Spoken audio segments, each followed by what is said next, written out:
വിശുദ്ധ യോഹന്നാൻ എഴുതിയ സുവിശേഷം 1-ാം അധ്യായം 43 മുതൽ 51 വരെയുള്ള തിരുവചനങ്ങൾ.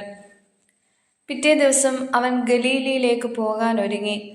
പീലിപ്പോസിനെ കണ്ടപ്പോൾ യേശു അവനോട് പറഞ്ഞു, എന്നെ അനുഗമിക്കുക.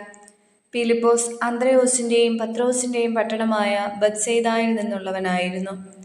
പീലിപ്പോസ് നഥാനിയേലിനെ കണ്ട് അവനോട് പറഞ്ഞു, മോശയുടെ നിയമത്തിലും പ്രവാചക ഗ്രന്ഥങ്ങളിലും ആരെപ്പറ്റി എഴുതിയിരിക്കുന്നുവോ അവനെ, ജോസഫിൻ്റെ മകൻ നസ്രത്തിൽ നിന്നുള്ള യേശുവിനെ ഞങ്ങൾ കണ്ടു. നഥാനിയേൽ ചോദിച്ചു, നസ്രത്തിൽ നിന്ന് എന്തെങ്കിലും നന്മയുണ്ടാകുമോ? പീലിപ്പോസ് പറഞ്ഞു, വന്നു കാണുക. നഥാനിയേൽ തൻ്റെ അടുത്തേക്ക് വരുന്നത് കണ്ട് യേശു അവനെപ്പറ്റി പറഞ്ഞു, ഇതാ നിഷ്കപടനായ ഒരു യഥാർത്ഥ ഇസ്രായേൽക്കാരൻ. അപ്പോൾ നഥാനിയേൽ ചോദിച്ചു, നീ എന്നെ എങ്ങനെ അറിയുന്നു? യേശു മറുപടി പറഞ്ഞു, പീലിപ്പോസ് നിന്നെ വിളിക്കുന്നതിന് മുമ്പ് നീ അത്തിമരത്തിൻ്റെ ചുവട്ടിൽ ഇരിക്കുമ്പോൾ ഞാൻ നിന്നെ കണ്ടു. നഥാനിയേൽ പറഞ്ഞു, റബ്ബി, അങ്ങ് ദൈവപുത്രനാണ്, ഇസ്രായേലിൻ്റെ രാജാവാണ്. യേശു പറഞ്ഞു, അത്തിമരത്തിൻ്റെ ചുവട്ടിൽ നിന്നെ കണ്ടു എന്ന് ഞാൻ പറഞ്ഞതുകൊണ്ട് നീ എന്നിൽ വിശ്വസിക്കുന്നു അല്ലേ? എന്നാൽ ഇതിനേക്കാൾ വലിയ കാര്യങ്ങൾ നീ കാണും. അവൻ തുടർന്നു, സത്യസത്യമായി ഞാൻ നിങ്ങളോട് പറയുന്നു, സ്വർഗം തുറക്കപ്പെടുന്നതും ദൈവദൂതന്മാർ കയറിപ്പോകുന്നതും മനുഷ്യപുത്രന്റെ മേൽ ഇറങ്ങി വരുന്നതും നിങ്ങൾ കാണും. ധനഹായ്ക്ക് ശേഷം 2-ാം ഞായർ. ഇന്ന് നാം അനുസ്മരിക്കുന്നത് സീനായ് മലയിലെ 40 രക്തസാക്ഷികൾ. വിശുദ്ധ ദേവസഹായത്തിൻ്റെ തിരുനാൾ ദിനം.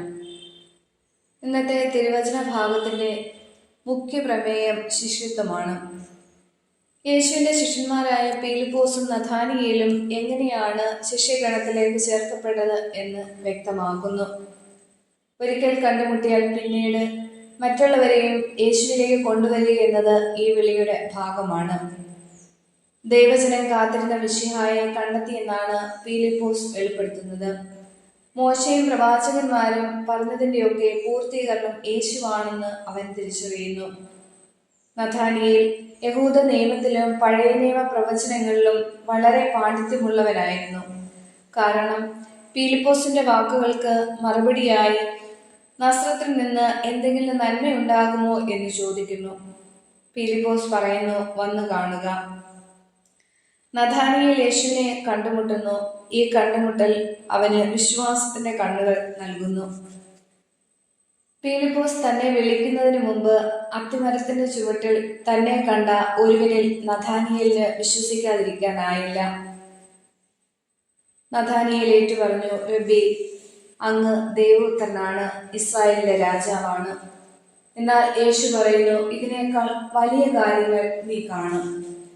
ചെറിയ അറിവിൽ നിന്നും വലിയ അറിവിലേക്ക് വളരുന്ന നഥാനിയേലിന്റെ വിശ്വാസം. അതുകൊണ്ടാണ് ഇതിനേക്കാൾ വലിയ കാര്യങ്ങൾ അവൻ കാണുമെന്ന് യേശു പറയുന്നു. പഴയ നിയമത്തിൽ യാക്കോബിന് ദൈവം വെളിപ്പെടുത്തിയപ്പോൾ അവന് സ്വർഗം തുറക്കുന്നതും മാലാഖമാർ കയറുകയും ഇറങ്ങുകയും ചെയ്യുന്നതും കാണുന്നു. ഉൽപ്പത്തി പുസ്തകം 28-ാം അധ്യായം 10 മുതൽ 19 വരെയുള്ള തിരുവചനങ്ങൾ. ഈ സ്വർഗീയ ദർശന സൗഭാഗ്യം തന്റെ ശിഷ്യൻ എന്നുള്ള നിലയിൽ നഥാനിയേലിനും യേശു വാഗ്ദാനം ചെയ്യുന്നു. ശിഷ്യത്വത്തെ അടിസ്ഥാനമാക്കി ധ്യാനിക്കുമ്പോൾ 3 കാര്യങ്ങൾ വ്യക്തമാണ്. ശിഷ്യത്വം ദൈവവുമായുള്ള വ്യക്തിപരമായ കണ്ടുമുട്ടലാണ്. ശിഷ്യത്വം സമ്പൂർണമായ സമർപ്പണമാണ്. ശിഷ്യത്വം എന്നത് ദൈവിക ദാനമാണ്. ഓരോ ദൈവവിളിയും ദൈവത്തെ കണ്ടുമുട്ടി പൂർണ്ണമായ സമർപ്പണം ചെയ്ത് അത് ദൈവിക ദാനമാണെന്ന ബോധ്യത്തിൽ ജീവിക്കാൻ നമ്മെ ആഹ്വാനം ചെയ്യുന്നു.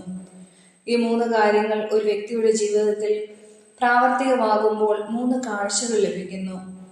വ്യക്തിപരമായ കാഴ്ച, ഏത് സാഹചര്യത്തിലും ദൈവത്തെ ദർശിക്കുവാനുള്ള കാഴ്ച.